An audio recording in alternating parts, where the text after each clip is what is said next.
Hi, this is Jeff Davis, executive producer. Christian Taylor, co-executive producer. So we are watching the episode Raving, which is actually one of my favorite episodes in all of the seasons that we've done of Teen Wolf. Oh, I didn't know that. Well, the reason is because the stories, we tell concurrent stories, and it's one of these episodes where everyone is racing against time to stop the Kanema, played by Colton Haynes.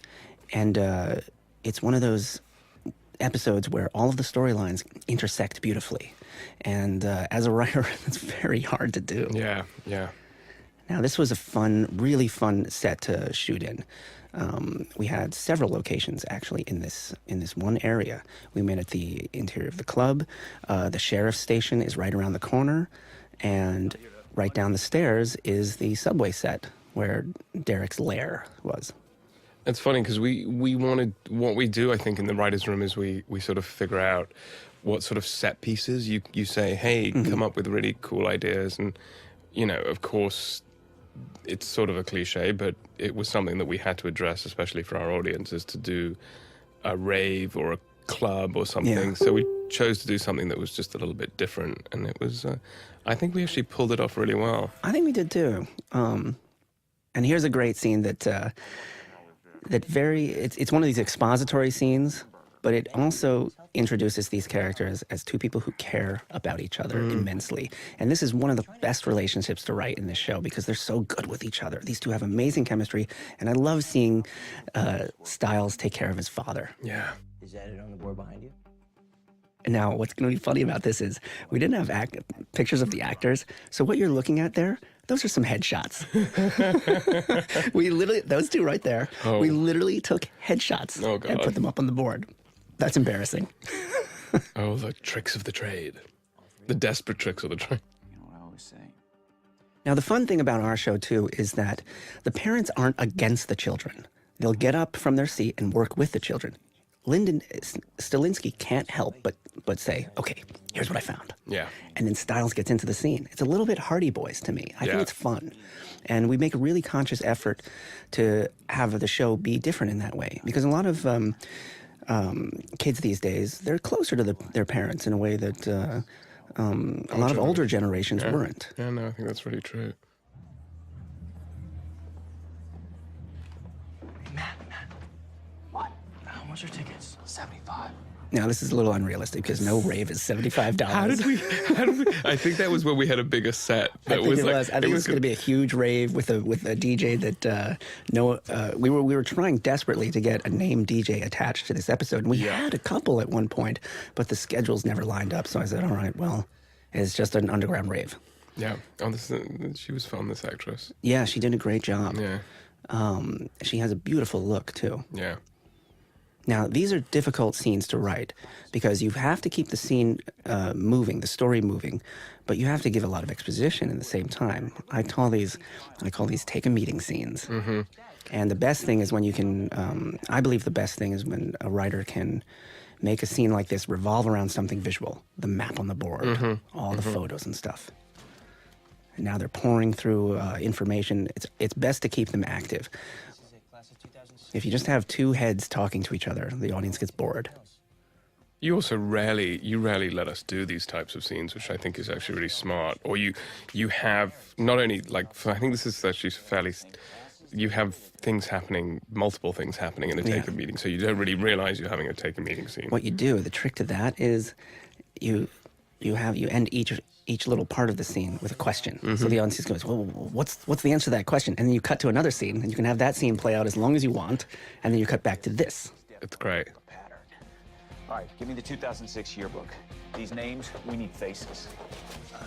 So we're introducing, they're on the way to finding the suspect who is going to be killed by the Kanema. And we see the picture. Yeah, it's Stilinski. Dun, dun, dun. And we go back to the other scene, and now you know why these two scenes are intercut. And there's Kara Simmons. That's great. And I told Colton Haynes in these scenes, take a look at how Robert Patrick in Terminator 2 acts. There's a certain tilt of his head. There's a certain stillness. Colton did it beautifully. He did such a good job in this. That little tilt there, awesome. A lot of young actors need to learn stillness. They move around a lot. It isn't until they're older that they rely on just the slightest turn of their head or the smallest look of their eyes.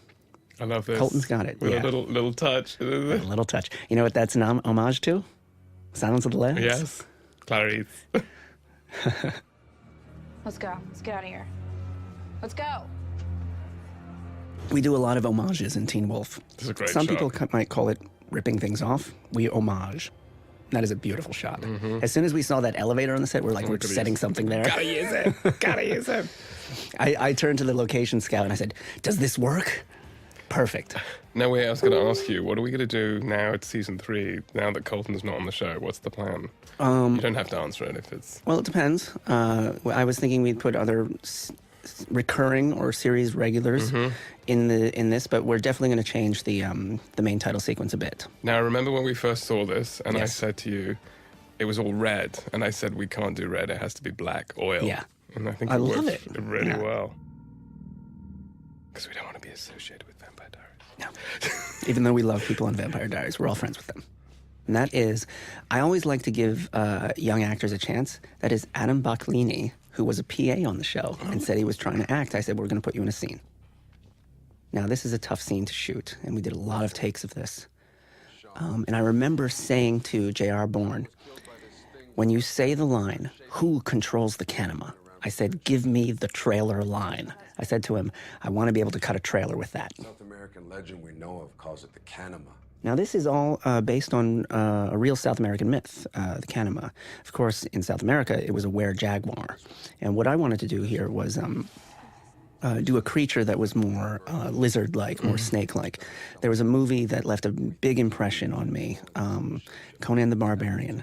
Remember when James Earl Jones's character turns into a giant snake? Snake, yeah. Yeah, there's a part in the middle of that metamorphosis that I remembered in my head. So that was part of the design aesthetic. And I think our makeup guys, Rob Hall and his team at Almost Human, did a phenomenal job. Yeah, the camera really delivered. And I think what you did that was so clever and also very expensive, but we always added a tail, which Yeah. created movement and sort of distracted the viewer from being too fixated on it being a suit. The newborn Yeah, Russell and I always were saying at the beginning of this, the tail is what's going to sell that Yeah, creature. and it really does. Yeah. It really does, and it looks, the digital effects department did a really great job with that. Yeah, our effects team, Eden FX. Yeah. Gerard showed me the library. Cameras didn't catch everything, but do you really think a little high school... Now, this was in a real hospital, shot in a real hospital. The stages we're going to be using in season 3, actually, we've built an incredible hospital set. And I walked through it the other day and I said, we could shoot a hospital show here. Yeah. The spin-off. A spin-off, yes. Beacon Hills Medical. Medical. Yeah, it has nothing to do with werewolves. It's just sometimes they get very strange clients, patients. What do you want me to tell you? Here comes that big line. No, anything that can lead us to answering the one question that might mean everything. Who controls the Kanema? I think that was what was also, what you did, which was really great, is, you talked about how there's always two baddies. That's my theory. Yeah, and it's a very smart theory, and so we have the camera first, and then ultimately here's the puppet, and who is the puppet master. But talk about the films that do Like that. Silence of the Lambs is a Yeah. great example. I call it the I say that a great thriller always has two villains. One is the intellectual threat, the Hannibal Lecter, and the other is the pure killing machine. Yep. That's James Gunn. If you look at Alien, the intellectual threat is Ash, the cyborg. Yep. The alien is the killing machine. If you look at Die Hard, the intellectual threat is Hans Gruber.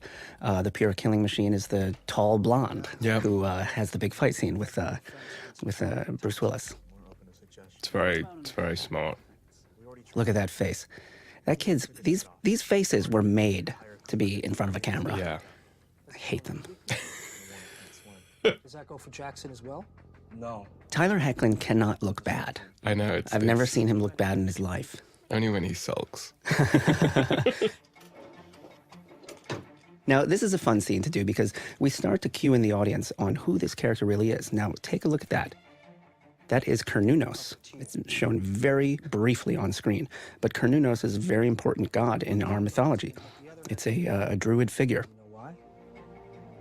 And if you actually look that up, you'll notice that he is a horned god who, in the grasp of his hand, is holding a snake.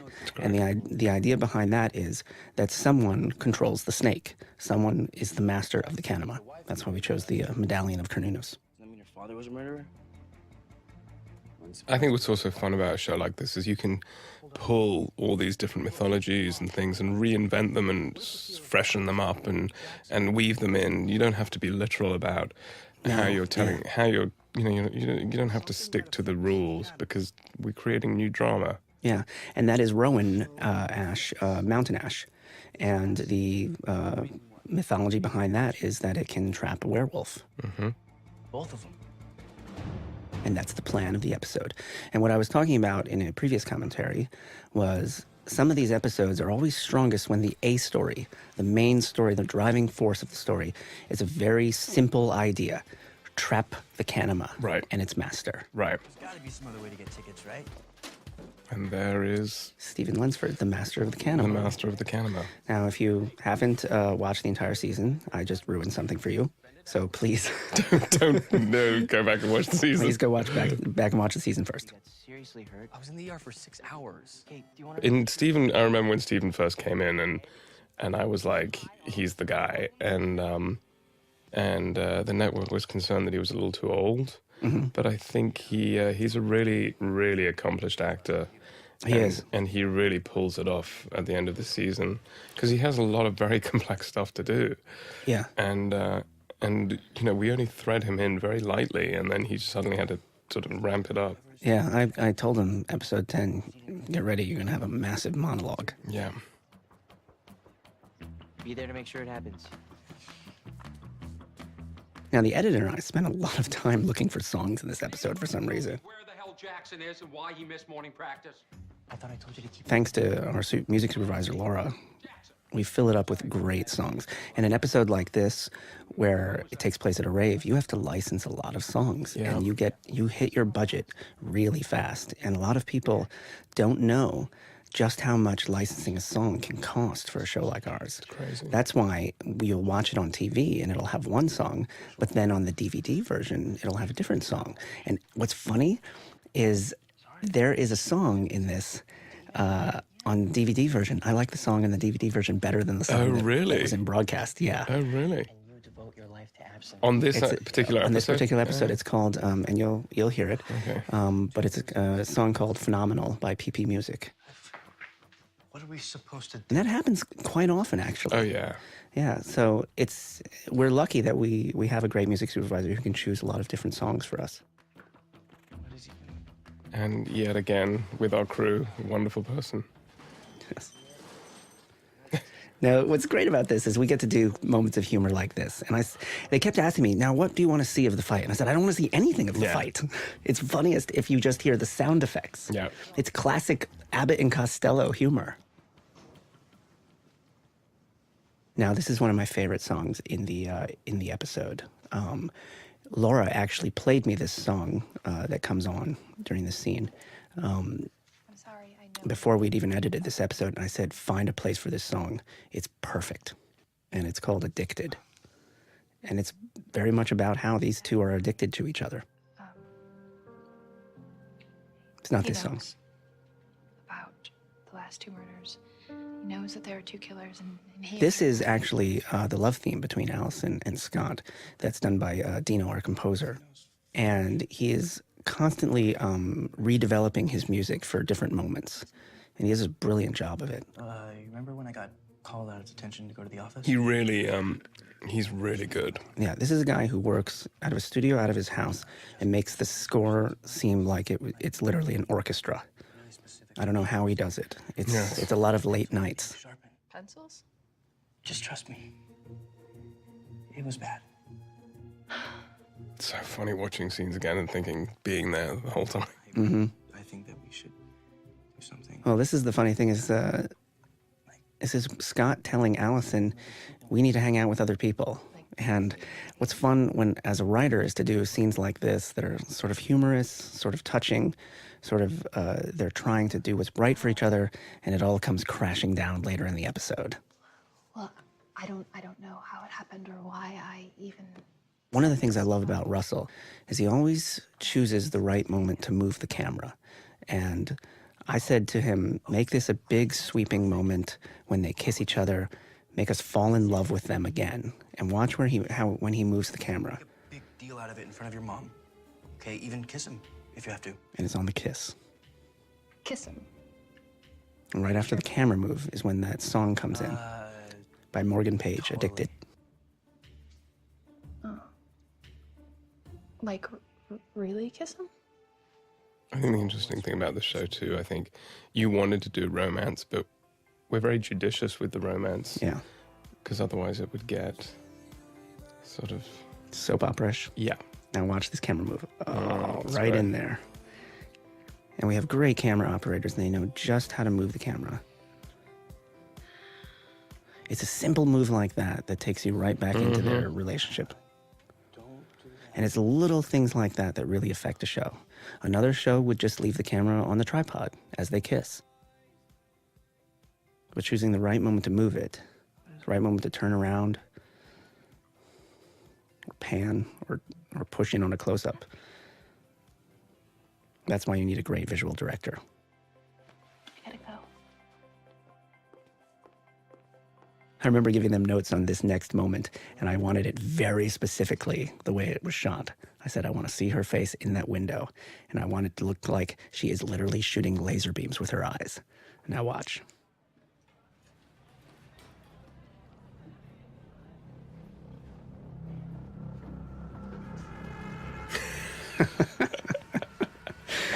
That is one of the scariest shots in the entire season. We have a creature with claws and scales running around, and it's not as scary as that. That's great. That's really great.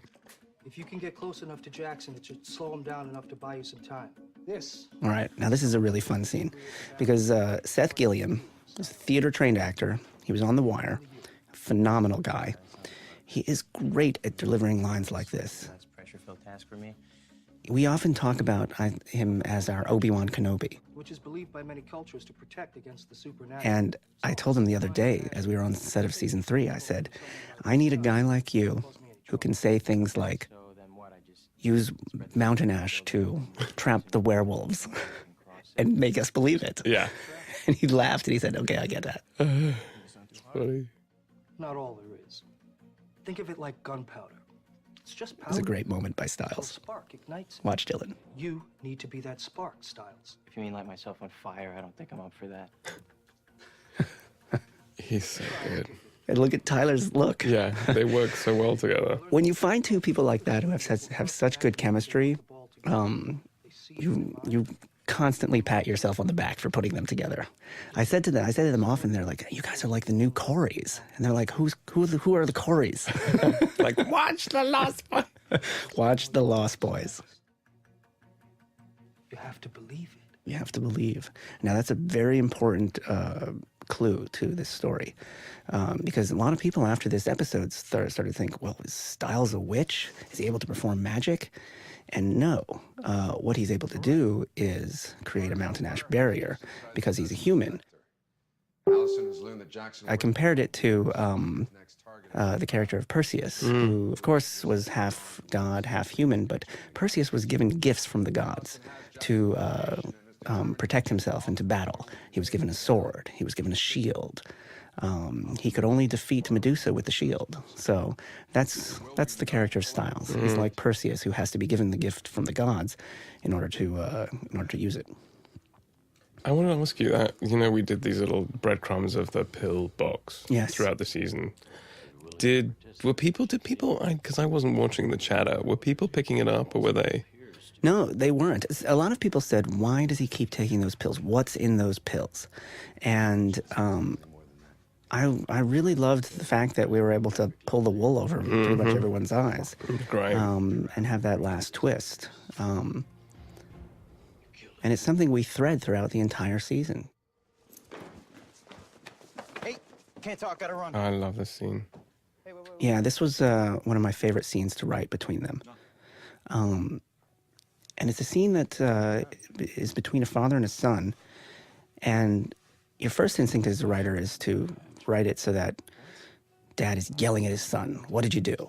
But I found it far more emotional for him to just be tired, to just be exhausted by it. Really good. And just be, I don't want to yell at my son.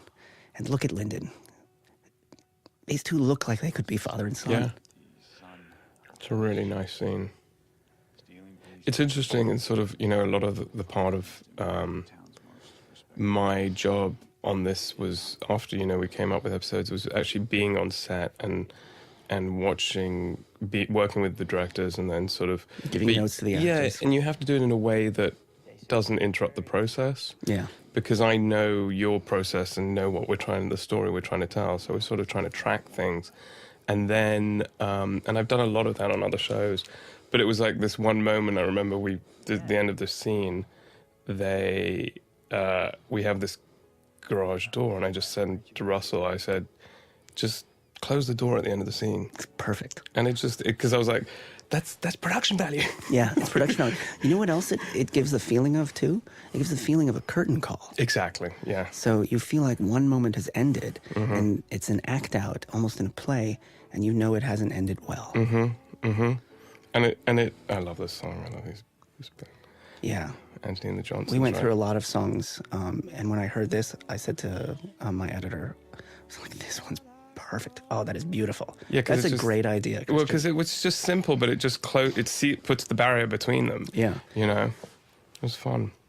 Fun. And Russell's so collaborative like that he would, you know, be like, oh my God, I love that. Oh yeah, let's do it. Yeah, a lot of directors, they can't stand it when other people come up with ideas. Well, and it's I know. crazy. This is a collaborative medium, and that's one of the reasons we love Russell so much, is when he hears a great idea, he's on it. And the other thing about Russell, which not a lot of people know, is he is hilariously funny. Yes, he is. You know, there's the sun rising in the back, everyone. I know. As we're chasing the light. It's kind of funny, but the cast gets along so well, the producers get along so well. I love this shot. Yeah, this shot is fantastic. And Gage's hair here, I Yes. love her hair. I was telling them, get her hair like that again. It's Yeah. perfect. And I remember telling the designer, she showed me these plastic drapes. I said, those are perfect. Yeah. I mean, this is a really hard thing to pull off and make it look real, because Yeah. you've got a load of extras and you're trying to kind of have it be authentic. Yeah. And you're playing action and no one's making any noise, so really the music isn't really playing. It's next to impossible Yeah. on a show like this. On a show like I mean, this. I've seen so many shows do scenes in clubs, and it just looks like a set. Yeah. This looks like something you're actually at a dance, at Yeah. a rave. And this is a tough moment, because in this moment, they're both really upset with each other. And the trick to doing this is, I told them when I was there, I want the audience to not know whose side to be on in this Right. conversation. What did you tell them? I told them. Allison. They're both trying to just do the right thing, which is great. If you can do that as a writer, get two people in a situation where they both think they're right, both trying to do the right thing, that's good conflict. It's hard to do. Anyone. We had a plan. So do they. This isn't gonna work. And it's that moment of hopelessness. And you know where I learned that from? The Lord of the Rings movies. Lord of the Rings movies do a phenomenal job of basically saying all is lost. And so you're constantly trying to get your characters into a moment of feeling as though all hope is lost. right. And then suddenly you start to turn things around. Now, I have to give props to Kat Kassinger, our prop master. Giving props to the prop master, that was completely unintended. But she did a phenomenal job with that mountain ash and with all these guns. And these poor... Now, look at this shot. That is stolen from the last episode. I love we, it. We always had on our pickup list to do a shot of panning down, and I said, just reverse the shot from episode 12. Look at that. That looks really good. Yeah. And it was funny, it was my call on this one. I said, we've got to have a real DJ there. Oh, yeah. They were just going to have a prop guy. I mean, no, an extra guy. And You found him. well, yeah, and it was funny because the thing is, you play the music before the scene, so all the kids could ramp up. Yes. And they had a big party that night. I mean, because we shot till like I don't know, 6, 7 in the morning, and they were all raving away. I was like, to be young like that again. That's probably pretty fun. They probably didn't make very much money for the night, but they probably had a great time doing it. Yeah. I wouldn't mind doing that. Now, this is one of our bigger fight scenes. It was tough to do. You were there for a lot of this, right? Back off? That's really all you've got? I think that's for me, I think, and for you, I know, the most frustrating thing about this show and the budget is that you can really not do fights No. the way they should be done. Yeah, I mean, the fight scenes in movies, they have 3 weeks to shoot a fight scene. And they rehearse it for 3 weeks beforehand. We do it on the day. On the day. Because we can't pay for the stuntmen to come in the day before. Yes. You know, it's just little things like that. Yeah. Which, but I think what you do, you know, your agenda, your note is always shoot the fight stuff in close up and get those hits and those. Get the moments. I call them impact hits. Yeah. Body falls. Now, this is the song. This song I love. It's one of those that works for both scenes. And that's a trick to this, is to find a song that works for the Jackson, Isaac, and Erica dancing scene, but also works For that. as an action scene music, and for the moments of magic where Styles is laying the mountain ash. Now, this was, it's pretty, look at that. That's Dave, Yeah. and he's amazing. Now, this was one of our most controversial scenes. Yeah, the kind of threesome dance. Yeah, because... And they were into it. Yeah, they were into it, and I think it's... They loved it. It's real, it's sexual, it's And it's very true to life of teenagers Yeah. these days. And I'm going to tell you a funny story. Colton is not very good with needles. So when I saw the first shot of him getting stabbed in the shoulder, was it, with a needle? I said, what the hell is that? And they said, well, he doesn't want to get stabbed in the neck because he's terrified of needles. And he faints. He really does faint. So I said, all right, give me the wardrobe. And what you're going to see is Daniel Sharman jamming me in the neck with that automatic syringe. It's hilarious. That's what we do on Teen Wolf. And Jeff, you know, give me his t-shirt. Runs in front of the camera. Okay, let's do this. Now, this was a very... You were involved in that shoot. Yeah, the was mountain tough. ash. Yeah, because you're doing it at 4 in the morning and trying to track it. And Yeah. this is the classic Indiana Jones 2. It is. Indiana Jones 2, exactly when they're kicking around the vial of the antidote. Yeah. Homage. Oh, there you go. Jeff Davis's neck. Look, you see his eye. That was so his eye. I love it. And you were actually quite involved in a lot of the shots of this episode, which I'm very I shot proud this of. sequence. Yeah. So, and that's one of the things that has to be done on our show, partially because of time constraints, is everyone has to kick in some effort. And the hard part is you've got to come in and replicate Russell's style of directing Yeah. when you're doing a pickup shot. That's great. I forgot you put the moon in there. Yeah. And you know what I love about that, actually, too, is the editor added that kind of those bright color flashes to look like it was great. coming off. It's a filmic thing when the reel goes through, when the reel finally finishes, Yeah. and you're just getting the flap. And he added that in himself. I love Dylan in this. It's hilarious. Dylan didn't really understand this scene. It's a funny story because he watched this and he's like, I just make a mistake, right? I don't actually connect the mountain ash. I just think it's a shorter distance than it is. And I said, no, you believe. And in the belief, that's what allows you to connect the mountain ash. Do you want the honest truth? Yeah, tell me. I think no one gets it? no one on the crew, none of us actually got how to do this. I remember what- explaining it so many times. And I knew what it was, and I knew what we came up with the writers' room, but I'm like, how the hell are we going to shoot this? Like, See, I had it in my head so clearly. And then Ed, the editor, and we had to cut it that way. Oh, of course. Okay, I need to make mention of the music here. Dino is becoming so good at creating heroic themes. Now listen to that as it builds. I love it. There's a slight pause.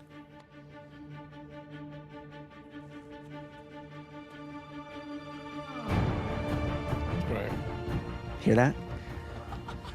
I'm always pushing him to give me hero themes. It's great.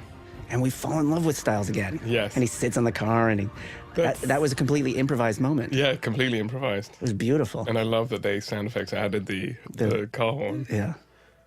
It's great when you can find moments like that in post-production that simply add to the show.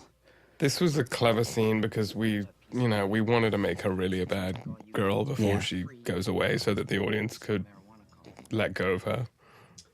But the funny thing is she makes it sympathetic. Lovely smell. You probably won't think so. Now, there's a typical vaporizer. What are you doing? Isn't it obvious? I'm killing you. It's great.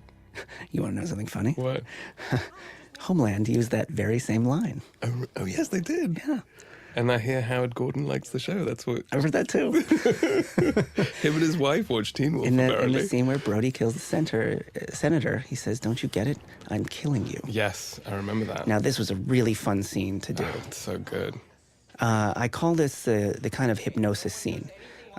It's like The Exorcist, when the priest eventually talks face-to-face with the demon. We wanted to get the voice of the master out here. Decided to show up tonight. And Colton really does a great job at giving it a kind of robotic feel to his performance. Here with you. And we've affected his voice a bit in post-production, but not too much. Well, it's also like we wanted to have a clever way of having the scene with the puppet master, but Yes. without actually meeting the puppet master. Exactly. So we came up with this, which I think is fun. Too late. You know, something people don't realize actually as well is those glowing eye shots, they're not that easy to do. I'm sure. And getting consistency between the glowing eyes is very difficult. One of our editors, Alyssa, I've declared her the master of the glowing eyes because she always has the most notes. And I think she drives our CGI company insane, but she gets it right.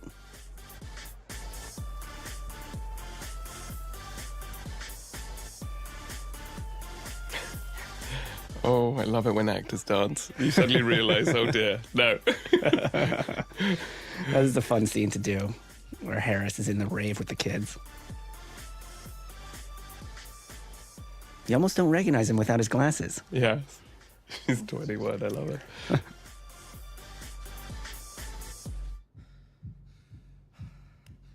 Okay, the aftermath.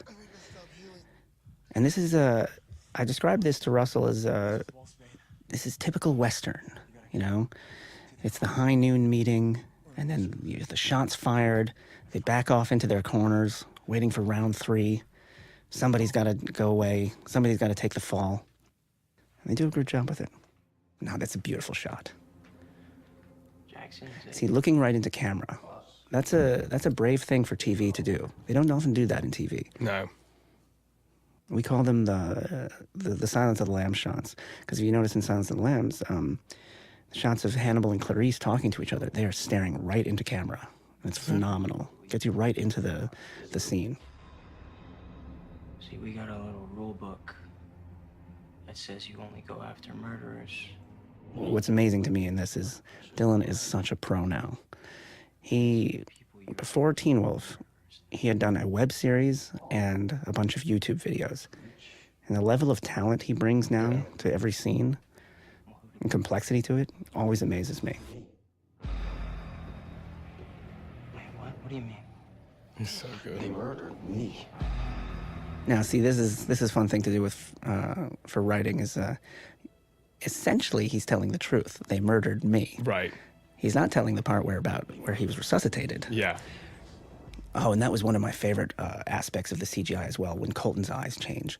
Came up with a great way to do it like a lizard's eyes, with the blinking, the double blink, the sideways and vertical blink. Not having a good time, are you?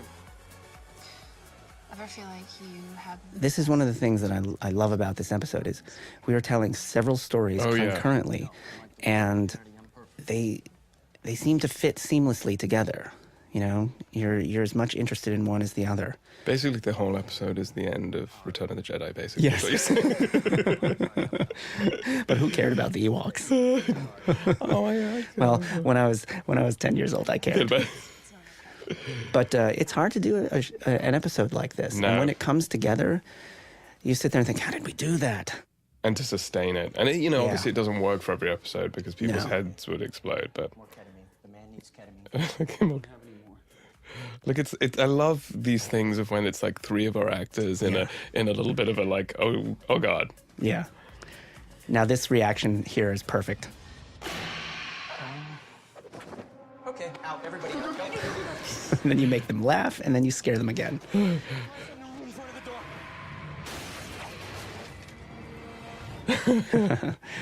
When they showed me that shot, I was surprised at how well it worked. I'm like, God, how did they do that?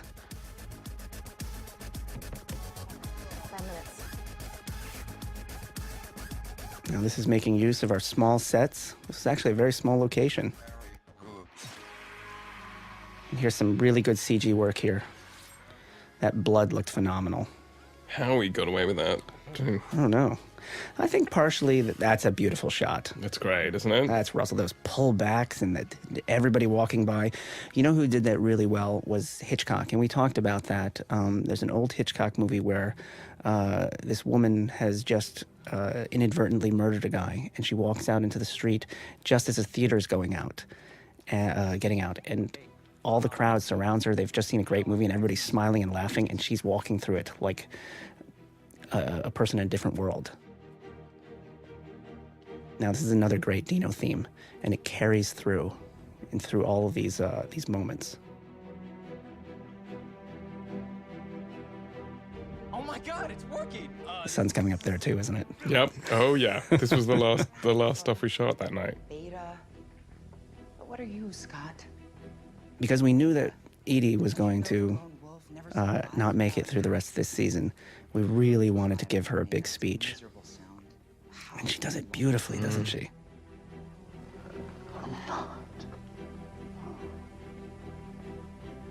What? What is it? Now, this is the theme of the season, that he's never really been alone. He may not have a pack of his own, but he has his friends. And he howls. And this is what saves his life. Scott. What? Break it. What? No way. And that's why the first episode is called Omega. Oh my God, Styles, I just know. Break it. It raises the question of whether Scott can survive without a pack. Yet he has his own pack. Styles, Allison, Lydia. And it's a theme we're going to explore further in this third season. I'm sorry. And listen to the music. I love Dino's themes here. Now, this was fun, too. You get to see Victoria Argent as a badass. She takes Derek out. Now, a lot of people, after seeing this episode, they said, well, when did he bite her? And you hear that growl. That's it. And the director and producers on this kept asking me, do we need to see Derek bite her? I said, no, absolutely not. And one of the reasons is because you want that big reveal at the end, which you helped with, right? We better get you out of here. Now, this is a setup It didn't work. None of it. for later. No, I wouldn't say that. In fact, I'd say the prognosis isn't nearly as dire as it seems. Not nearly. So we know, according to Gerard, things are actually going exactly according to plan. You really think it's a good idea being here? I just want to know her name. Now, the undeputized Sheriff Stilinski shows up because he still can't give up the mystery. And of course, her name isn't on the list. Her name's not on the list. And that's the fun thing we get to do as well. We tell a very traditional mystery throughout the season.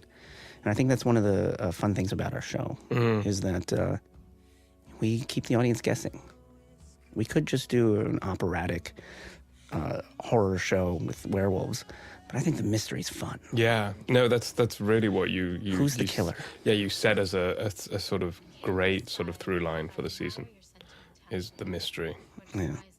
And then what we do is we get to reveal relationships like this, which are further explored in season 3 as well.